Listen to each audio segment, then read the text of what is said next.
Collector office समोर त्यांना निवेदन देण्यासाठी मोठा रस्ता रोको करून निवेदन दिले जाणार आहे। पण पूर्ण जिल्ह्यातल्या मराठा समाजाच्या वतीनं हा रस्ता रोको केला जाणार आहे।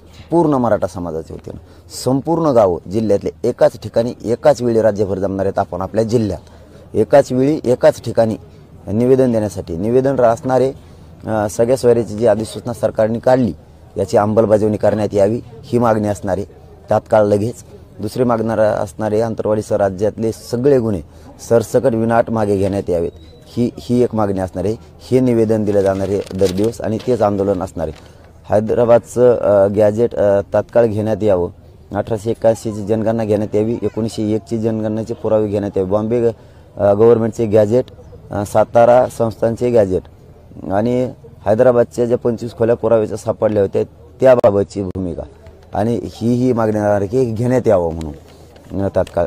न्यायमूर्ती शिंदे साहेबांच्या समितीला 1 वर्षाची मुदतवाढ देण्यात यावी, मराठवाड्यात नोंदी सापडाव्यात याबाबतही ती मागणी असणार आहे। निवेदन देताना आंदोलन यासाठी असणार आहे दर दिवसचं पण आणि 3 मार्चचं पण। 50% आत म्हणजे जे 10% आरक्षण दिलंय हे जर मराठा समाज मागास सिद्ध झालाय तर मग वेगळा प्रवर्ग करायची गरज काय? मागास सिद्ध झाला तर मागास सिद्ध झालेला समाज हा 50%च्या आत घ्यायला पाहिजे, वेगळा प्रवर्ग करण्याची गरज काय? ही पण मागणी त्यात असणार आहे। हे आज आणि उद्या या 2 दिवसात किमान सरकारनं काय हरकती काय ते बघून या 2 दिवसात सगळ्या सोयऱ्याची अंमलबजावणी त्या अधिसूचनेची करावी याबाबतही मागणी केलेली। कारण 24 फेब्रुवारीपासून जे आंदोलन सुरू होतं आहे आपलं, जे आंदोलन हे शांततेत राज्यभर असणार आहे। प्रत्येक जण मात्र आपण आपल्या गावात रस्ता रोको करणारे, आपण आपले गावं सांभाळायचेत, आपण आपल्या गावातच आपली शक्ती दाखवायची। एकजुटीची शक्ती मात्र फक्त 3 मार्चला दाखवायची आणि 1 मार्चला महाराष्ट्रभरातले जे काय असतील 2, 5, 25, 20, 1500 जे काय असतील ते आमचे वयोवृद्ध बाबा म्हातारे माणसं माता मावलेसुद्धा उपोषणाला बसण्याचं ठरलेलं आहे। आता किती येत आहेत याचा आज आकडा नाही सांगतात। अशा ह्या मागण्या असणार आहेत।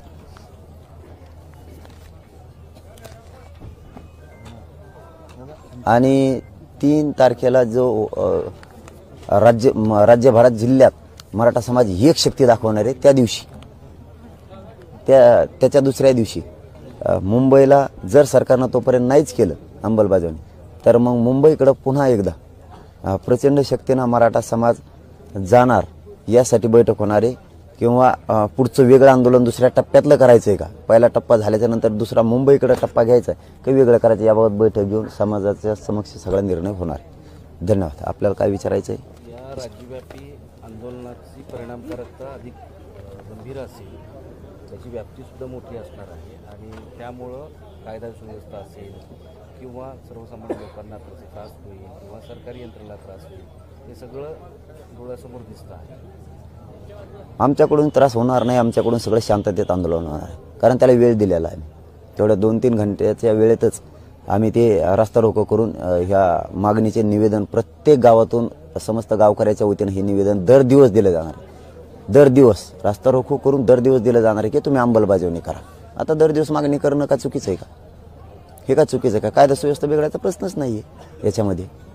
या राज्यव्यापी आंदोलनातून यश मिळेल असं तुम्हाला विश्वास वाटतो? आमच्या आंदोलन आमचा विश्वास आहे। सरकारनं किती दिवस मराठ्यांना वेठीस धरायचं आणि मराठ्यांना वेड्यात काढायचं हे त्यांनी ठरवायचं, पण हे आंदोलन थांबत नाही। आता हे कायमस्वरूपी आंदोलन आहे। आता दर दिवस रस्ता रोको होणार आणि दर दिवस सरकारला निवेदन प्रत्येक गावातून दिलं जाणार आणि तितक्याच ताकदीने दिलं जाणार आहे कारण ते 3 घंटे प्रत्येक मराठा हा काम बुडून स्वतःचं त्या आंदोलनात उभा राहणार आहे। त्याच्यानंतर आपण आपल्या कामाकडे सगळे जाणार। निवडणूक आयोगाला तुम्ही आवाहन केलं, पण ही केवळ राज्याची निवडणूक नाही तर ही देशाची लोकसभा निवडणूक आहे आणि ते ऐकतील असं नाही, मग त्या सगळ्या आचारसंहितेमध्ये अडचण होऊ शकते। आता आम्ही तर आदर्श आचारसंहितेचं आदर करणार आहेत म्हणूनच आम्ही अगोदरच सांगितलं की आमचा ज्वलंत प्रश्न आहे आणि निवडणुकासुद्धा लोकांचे प्रश्न सोडवण्यासाठीच आहेत, लोकांना न्याय देण्यासाठीच आहे। तर मग पुढे ढकला, आम्हाला न्याय द्या हे आमचं म्हणणं आहे, तुम्ही जरा पुढे ढकला।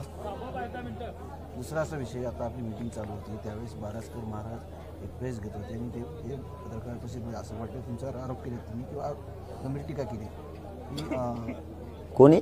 बारसकर महाराज आहेत, अजय बारसकर। त्यांनी टीका केली की तुम्ही संत तुकाराम महाराजाबद्दल संत पंत असं बोलले आणि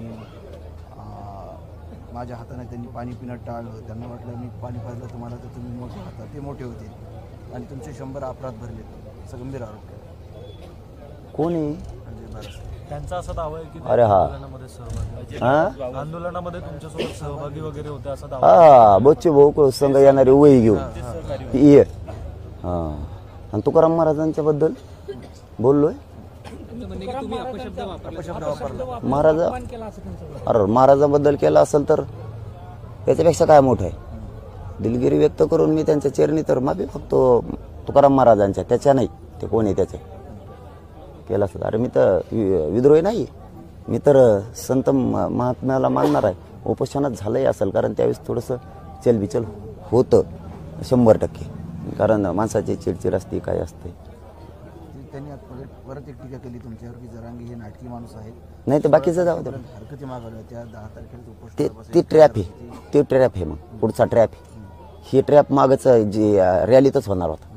हां त्यामुळे ते सामील नव्हते, कारण व्याख्या त्यांनीच दिलेल्या आहेत. आता लक्षात आलं माझे. हा बहुतेक मी त्यांना हेही बोललोय की तुम्ही व्यासपिऱ्याच खाली होता तेच ना. हा कारण 15-20 दिवसानं का आलात, नादी लावलं इकडं, आम्हाला व्याख्या दिल्या बच्चे भाऊनी त्यांनी, आणि कुठं गेले ते चर्चेला तर पाहिजे होते तुम्ही तिथं. हे आणि त्यावेळेस गेलं असेल शक्यतो 100% गेलंय असेल महाराजांच्या, संत तुकाराम जगद्गुरू तुकाराम महाराजांच्याबद्दल. महाराजांच्या चरणी तर लीन होऊन माफी मागतो. महाराजांच्या संत तुकाराम महाराज झालं असेल, मी लय मानतो महाराजांना, देवदेवतांना सुद्धा, त्यांच्याबद्दल माफी. पण हे बाकीचं हे ट्रॅप आहे, हे याच्याबद्दल काय नाही. यांना याच्या हाताने पाणी प्यायला पाहिजे होतं आणि तो मोठा झाला, तो मोठं व्हायसाठी तो काय पाणी पाजायला इकडे, ते बाकीचं जाऊ द्या. मग ते ट्रॅप आहे ह्यो याच्यातच होणार होता रॅलीतच, पण ते धकला. त्यांनी असा दावा केलेला आहे की जरांगेच्या प्रत्येक गोष्टीचा साक्षीदार आहे मी, आणि सुरुवातीपासून मी या आंदोलनाचा एक भाग राहिलेला. मग आता काय झालं, मग आता काय झालं, तुला काही मिळालं नाही का, तो नेत्याला काही मिळालं नाही. हा शिवसेनेच्या शिंदे साहेबाचा प्रवक्ता सुद्धा याच्यात ही एक, याच्यात हे ट्रॅपलाही दिवसाचा कळालेला आहे आम्हाला, आजचा नाही. फक्त आता महाराजांचा शब्द गेला वाटतं, तर त्याला पकडून यांनी ती डाव साधायला लागलेत, कारण यांना 2-4 जणांना काही मिळालंच नाही आंदोलनात, यांना मिळवायचं होतं, यांना मिळवायचं होतं. आणि ते व्यासपीठावर खाली जा. हा मी सरळ चूक मान्य केली, बाकीचा प्रश्न त्याचे उत्तरच द्यायचं नाही मला, कारण त्यांना काय मिळवायचं होतं, काय होतं, हे शिंदे साहेबाच्या प्रवक्त्याकडून कसे आले, हे 2 कशी येत होती, कोणाचा PM म्हणून येत होता, हे सगळं माहिती आहे सगळ्याला. आता माझे ते लक्षात आलं. आता कनाई हॉटेलला आलेला हेच हे सगळं माहिती आहे आम्हाला. कनाई हॉटेलला सगळ्या रेकॉर्डिंग बी आहेत त्याच्या, शूटिंग याला. प्रश्न असा आहे की त्यांनी जो दावा केलेला आहे, तुमच्या सगळ्या कृतीमध्ये ते सहभागी आहेत, आंदोलनामध्ये सुरुवातीपासून आहेत, ते दादा खरं आहे. दादा आत्तापर्यंत गोड होतो ना, मग मी 6 वर्ष 6 महिने मी चांगला होतो ना. साधं उदाहरण घ्या बा मराठ्यांनी.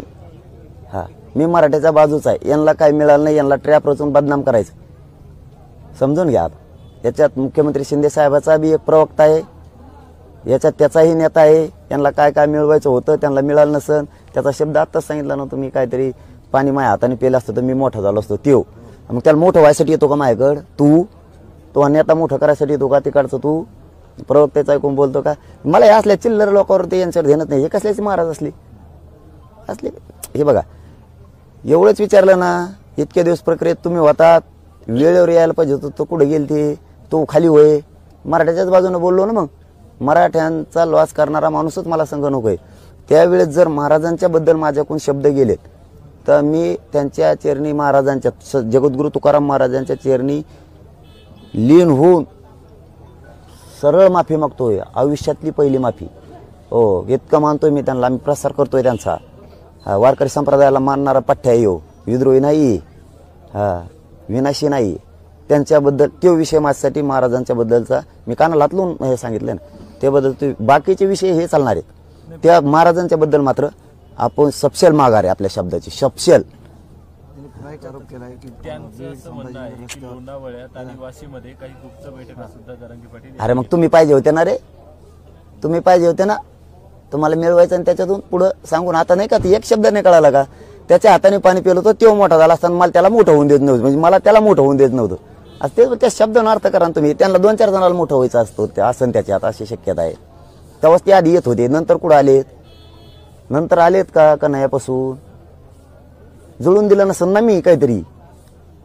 हे एकदम सोपं आहे. याच्यात शिंदे साहेबाचा बी एक प्रवक्ता आहे नसता, ज्याला साधे मोबाईलचं फेसबुक बी विचारित नाही, त्याला लाईव्ह मीडियाचे हेड ऑफिस कसं काय विचारायला लागले, समजून घ्या ना थोडं. ज्याला फेसबुक लाईव्हचे लोक विचारत नाहीत त्याला ते काय समजायला लागले. त्यामुळे त्याला काय आरोप करायचं करू द्या, कारण तो ट्रॅप आहे, तो मला बदनाम करण्याचा सरकारकडून रचलेला ट्रॅप आहे त्याच्या माध्यमातून. त्यामुळं बाकीच्याला मी काहीच नाही, फक्त तेवढ्या शब्दाला माझी सपशेल माघार. जगद्गुरू तुकाराम महाराजांच्या बद्दल माझ्या तोंडातून शब्द गेले असतील, पण ते का गेले असतील, तू मला शिकू नको संत, हे तू मला शिकू नको, हे असे वाक्य गेले असतील त्याच्या नाराजीपोटी. आणि माझी चिडचिड असतीच त्यावेळेस, कारण उपोषण करताय करून बघा म्हणा, मग कळून तुम्हाला 7-8-9 दिवस उपाशी राहिल्यावर काय होते. त्याच्यातून गेले असते तर आपली सपशेल माघार आहे. जगद्गुरू तुकाराम महाराजांच्या चरणी लीन होऊन आपण सरळ तुकाराम महाराजांची माफी मागतोय, कारण आपण त्यांची बघताय वारकरी संप्रदायाला मानणारे. याच्या पुढचे आरोप हे ट्रॅप आहे. मराठा समाजाला मिळू नये, त्यांना वाटत होतं ह्या प्रक्रियेत जर आपण राहिलो तर याचं क्रेडिट मराठ्यांना मिळण्याऐवजी याला मिळेल. मी एकदा सांगा मला क्रेडिट घेतलेलं, मी सांगितलेलं जनतेला क्रेडिट मिळालं पाहिजे, त्यांना 2-4 जणांना मिळवायचं असं म्हणून ते मध्ये आले नाही. व्याख्या त्यांनीच दिलेली, मग ते व्याख्याची अंमलबजावणी करायला कोण येणार रे. त्याचा मराठा समाजावर काही परिणाम होईल असं तुम्हाला वाटतं? समाजाने ठरवायचं, मी नाही. समाज जर मला उद्या बाजू सरक म्हणला, एका मिनिटात बाजूला येतो, मला मोहच नाही कसलाच. परंतु एकच गोष्ट लक्षात ठेवा, तुम्ही जगद्गुरू तुकाराम महाराजाच्या आड दडून मराठ्यांचा वाटोळा करायच्या नादात पडू नका. जगद्गुरू तुकाराम महाराजांच्या आड लपून तुम्ही आंदोलन संपवायचा प्रयत्न करू नका. तुम्हाला जे जे सरकारकडून मिळवायचं होतं ते मी मिळवून दिलं नाही, म्हणून तुकाराम महाराजांच्या आड दडू नका आणि आड दडून माझ्यावर आरोप करू नका, हे लक्षात ठेवा. हो, हे पाप तुम्हाला लय भयंकर फेडायला लागणार. त्याच्यामुळं त्या भानगडीत या ट्रॅपच्या नादात सरकारला वाचण्यात जगद्गुरू तुकाराम महाराजांच्या बद्दलचे माझे विनाकारण तिसरे शब्द लावून महाराजांची ही बदनामी होईल, समाजाची बदनामी होईल असं करू नका, कारण त्यांना खुश करण्यासाठी आम्हाला माहिती आहे सरकारचा ट्रॅप आहे. असे 10-15 जण आहेत, मी त्याच वेळेस सांगितलं त्यातला पहिला बाहेर निघा. नावं घेतले तर वामन वाडेकर संधी नव्हती, त्याला पाणी पाजायचं होतं वाटतं माया त्याच्या हाताने, मला त्याला मोठं व्हायचं होतं. आणि मोठं होऊन मग त्यांना त्यातून आम्ही हे केलं, आम्ही मिळविलं, आम्ही बरोबर मॅनेज करतो. मग आता आम्हाला काय असे हात पसरायचे असतील मराठ्यात जीवावर, त्यांना 2-3 जण आहेत त्याच्या संघ, 2-3 जण आहेत त्याच्यात, कारण ते बच्चू भाऊ संघ यायचा. मग त्यांना काहीच मिळालं नसेल याच्यात. त्यांची माफी मागितली होती फोनवर, म्हणून ते त्या दिवशी आले होते असं म्हणणं आहे. मी काय मग कोणाची माफी मागितली मी त्याची? त्याला बोलत सुद्धा नाही मी, तू केवढ्या कवडीची किमतीच आहे ती, बोलत सुद्धा नाही. तू काय महाराज आहे, असला महाराज असतो काय? मग ज्याच्या पुढे नाव आहे त्या महाराजाची वाक्य रचना बघ. तू काय याचा महाराज आहे, बांधावून उठला आणि महाराज झाला हाकता हाकता. तू काय याचा महाराज आहे? त्यांनी काही नावं घेतली तर वामन वाडेकर, परशुराम खुने, रवी पाटील आणि आणखी 4 जणांची असली घरं बरबाद केली. ट्रॅप कशाला म्हणते तो दादा? असं काय करता? मी तुम्हाला खवळ्याला शोधून काढणार, तुम्हाला खवळ्याला शोधून काढणार, असं काय करता? ट्रॅप कशाला म्हणतात? मग मी कसा बदनाम होईल? मग मी मराठ्यांपासून कसा तुटून? मग आणि त्यांना त्यांच्या हाताने द्यायचंय, त्यांना मराठ्यांचा काय व्हायचं असं, त्यांना मराठ्यांचं काहीतरी व्हायचंय. आता मराठी यांना हागून इचिरीत नाहीत, कारण यांच्या नियती ह्या असल्यात उघड्या पड्या. मग हाताने पाणी पाजत होतं त्याला, मग मी मोठा झालो असतो हे असा. आणि मग तो मोठा झाला म्हणजे तो ज्या नेत्या संगीत होता तो नेता मोठा झाला असता. आणि त्याच्या शिंदे साहेबाचा एक प्रवक्ता आहे. हे ट्रॅप होता प्रत्येकाच्या मागं. आणि यांना विचारा ना कोण कोणाचं वाटोळं करताय. तू काय नाव घेतो, तू काय सापडी तू? तुम्ही कोण प्रवक्ते आहेत, कोण लोक आहेत तिथे नाव? मला हे जवळ आलंय, हे ते माझ्यावर झालेला आरोप महत्वाचे नाहीत माझ्यासाठी. हे होणारच होते, फक्त हे रॅलीच्या अगोदर 2-4 दिवस होणार होते. पाटील साहेब, तुमच्यावरचे आरोप झाले ते पार तुमच्या लेखीपर्यंत गेले. त्यांनी असं म्हटलंय की जरांगेंची मुलगी म्हणते माझ्या बापाच्या देव पाया पडेल, म्हणजे इतका बघा बरं. मुलांमध्ये सुद्धा आहे असं ते म्हणतात. तुमच्या मुलांपर्यंत ह्याचे ट्रॅप मी म्हणलं तुम्हाला हे होणारच आहे. जेव्हा आता घरापर्यंत गेला हे खरंच महाराज असू शकतो का भोंदू?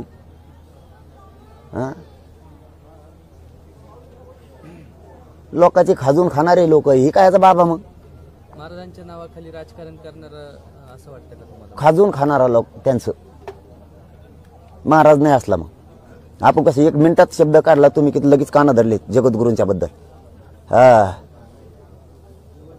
पाटील, प्रायचित्त सुद्धा करीन तुकाराम महाराजांसाठी. त्यांचं हो. असं म्हणणं आहे की मनोज जरांगे एक दिवसाचं मौन धरून प्राची सुद्धा करीन हे सगळ्या स्वारींच्या अंमलबजावणी तुकाराम महाराजांसाठी काही पण जगद्गुरु तुकाराम महाराजांसाठी काही पण फक्त त्यावेळेस मात्र गेला असन हे मोठ्या मनानं मी मान्य करतोय की ती परिस्थिती भयान असते.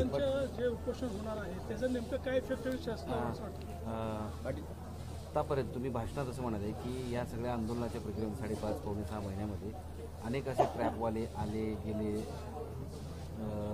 निघून गेले, आणखी काही जणांची नावे गेल्या 2 दिवसांपासून वगैरे वगैरे तुम्ही सांगितलं. हे सगळं सरकारच्या वतीनं सरकार हे काय सरकार हे या 5 महिन्यातला 5.5 महिन्यातला सरकार अनुभव काय? सरकार जे गप बसले हे बी गप बसले होते. यांच्या मागं कोण कोण नेते येतं मंत्री हे मला माहीत झालं होतं. हे बी गप बसले होते. पण आता माझ्याकडून त्या दिवशी चिडचिडीत राग त्याच्यावरती नाराजी व्यक्त केली. त्याच्यात ते शब्द निघू गेले. जगद्गुरु तुकाराम महाराजांचे आडून यांनी सुरू केलं. नाही यांच्यातही हिंमत नव्हती ती. यांच्यात नव्हती. कारण यांना मराठ्यांच्या जीवावर कसं मोठं व्हायचं, मध्यस्थी कशी करायची. म्हणून मी प्रत्येकाला म्हणतो होतो तुम्हाला मध्यस्थी करायची नाही, नीट करायची. हा तुमचा स्वार्थ ठेवून नाही करा. त्यामुळे ते प्रश्नच विचारू नका. जो मूळ होता एक महाराजांबद्दलचा ते आमच्या जगाचे श्रेष्ठ संत आहेत. त्यांच्याबद्दल म्हणून ते ऐकायला तयार आहे. बाकीचा ट्रॅप आहे याला बोंबल म्हणा. या बोंबल आंदोलनाच्या काळामध्ये अधिवेशन सुद्धा आहे. या काळामध्ये अधिवेशन कायद्याचं ज्ञान नाही माझ्याकडे काय आलता. मला कायद्याचं ज्ञान नाही ना. तो आणि आता माझ्याकडे काय येड गेलता होता. मी नांदेडून यायला तर केस पोत आडे आली. येऊ नको म्हणलं इकडं. दुसऱ्या दिवशी तुम्हाला सभेत यायचं होतं आमच्या. आम्ही येऊ दिलं नाही. बीडच्या पत्रकार सुद्धा याला साक्षीदार आहेत. मला ते काढायचं नाहीये. मी जर काढलं ना त्यांच्या सुद्धा शूटिंग घेत नेत्या संग येत होता ना वही बागला गुतून कुत्र्यासारखा पळत होता ना मागं तू नेत्याच्या मागं. सगळ्या रेकॉर्डिंग आहेत आमच्याजवळ सुद्धा. आम्हाला त्या भानगडीत नाही पडायचं. हे मराठ्यांना आता मिळायला लागले. ते विषयच आता काढू नका. फक्त तुकाराम महाराजांच्या बद्दलचा मला अत्यंत वाईट वाटतंय. त्याबद्दल अत्यंत मी तोंडात सुद्धा मारून घेतो महाराजांबद्दल. कारण ती त्या चिडचिडीत गेली असं. त्यामुळे त्याचे प्रश्न आता विचारू नका. तो करणारच. कारण त्याला दिलेला आहे. त्याला आता तो ठेका दिलेला आता. बघा मग असे जर प्रवचनकार असले तर जनता कशी सुधरल. त्याला माय हाताने पाणी प्यायचं होतं आणि त्याला बाबा व्हायचं होतं आणि कोणाला आणखीन एक जणाला मंत्री करायचं होतं. आणि मग त्या प्रवक्त्याला आणखीन त्याचं डोंगन दुतो ह्यो आणि ह्यो झाला बाबा. हे खाजीतून खातोय. याच्याबद्दल मला आजपासून प्रश्न विचारू नका. याला जितकं मीडियावर बसवायचं तितकं मला एवढंच कळलं फक्त. आणि तुम्हाला सुद्धा तुम्ही लय चतुर लोक आहेत हो.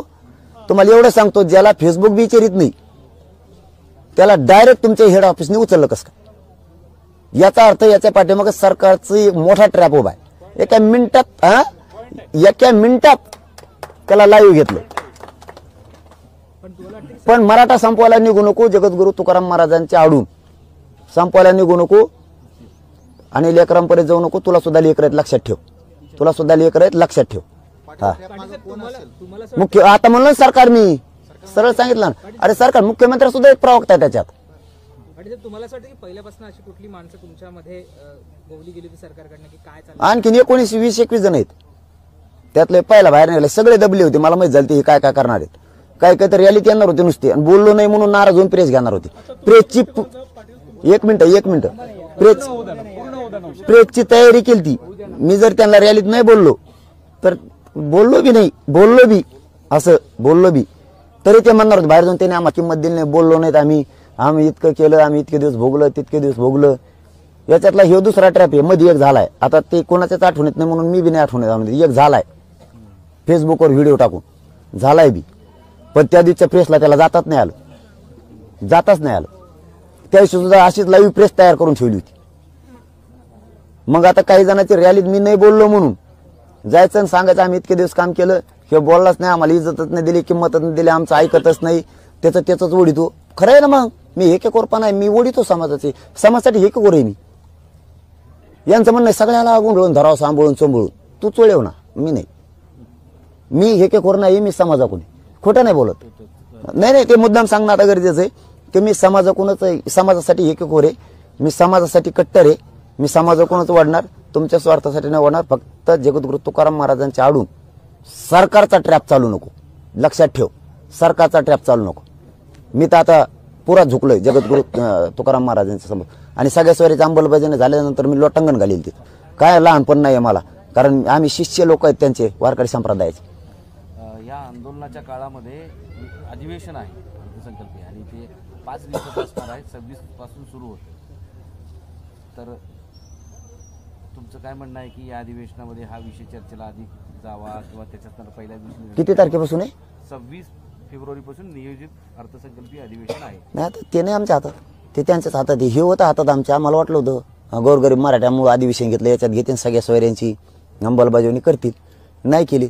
आता त्याच्यात घेतील कशावर? त्यामुळे आम्ही सुरू केलं 24 पासून आता लढायला गोरगरीब मराठ्यांनी, गोरगरिबांच्या मराठ्यांसाठी. फक्त सरकारने लक्षात ठेवा, ट्रॅप बंद करा, ट्रॅप बंद करा, आणखीन जड जाईल तुम्हाला.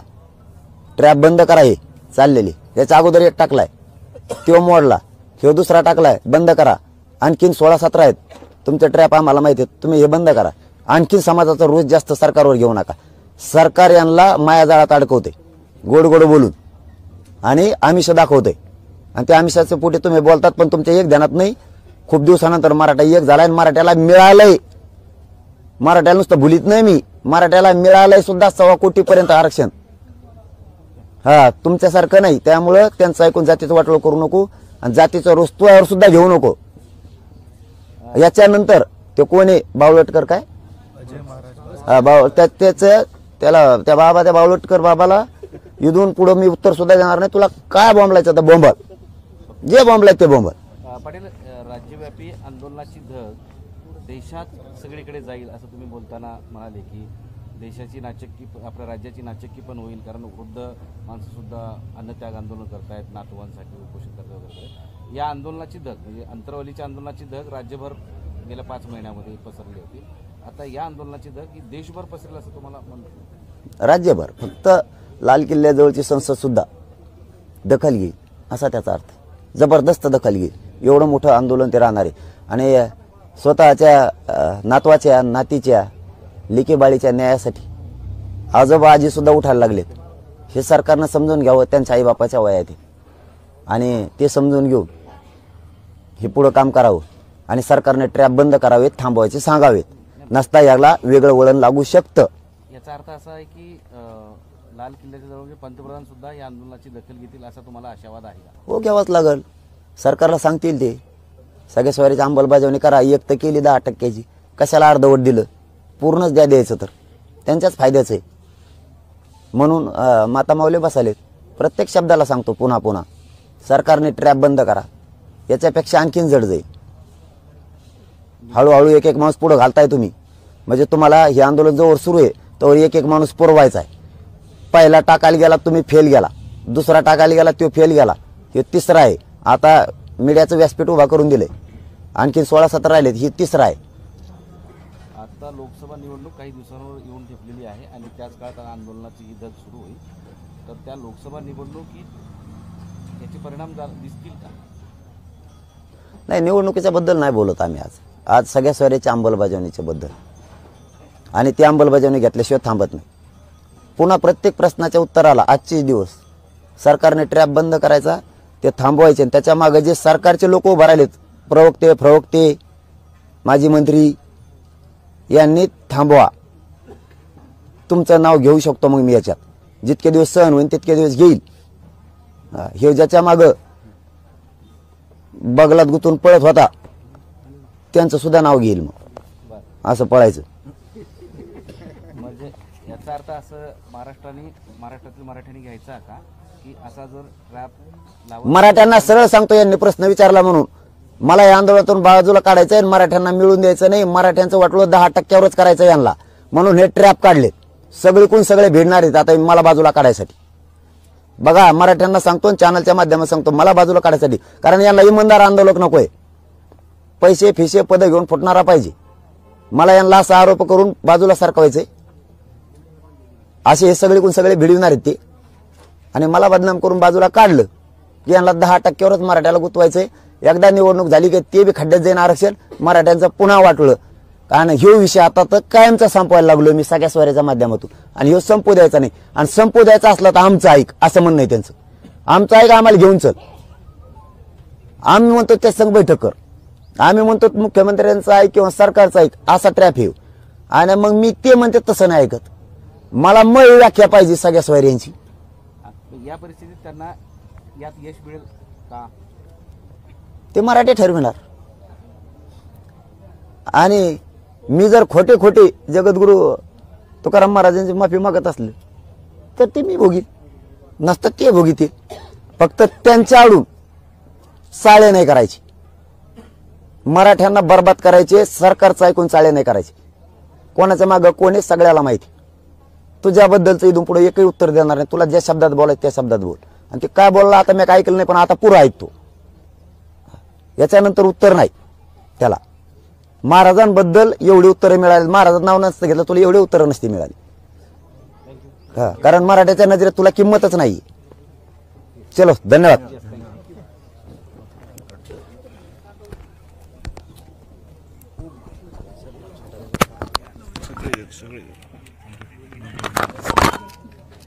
कोणतं कोणाचं आहे?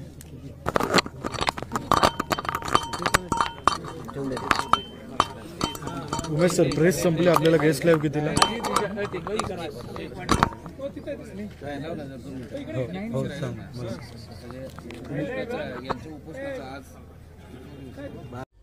आमची व्हिडिओ बातमी आवडल्यास लाईक, शेअर आणि समांतर चॅनलला सबस्क्राईब करायला विसरू नका.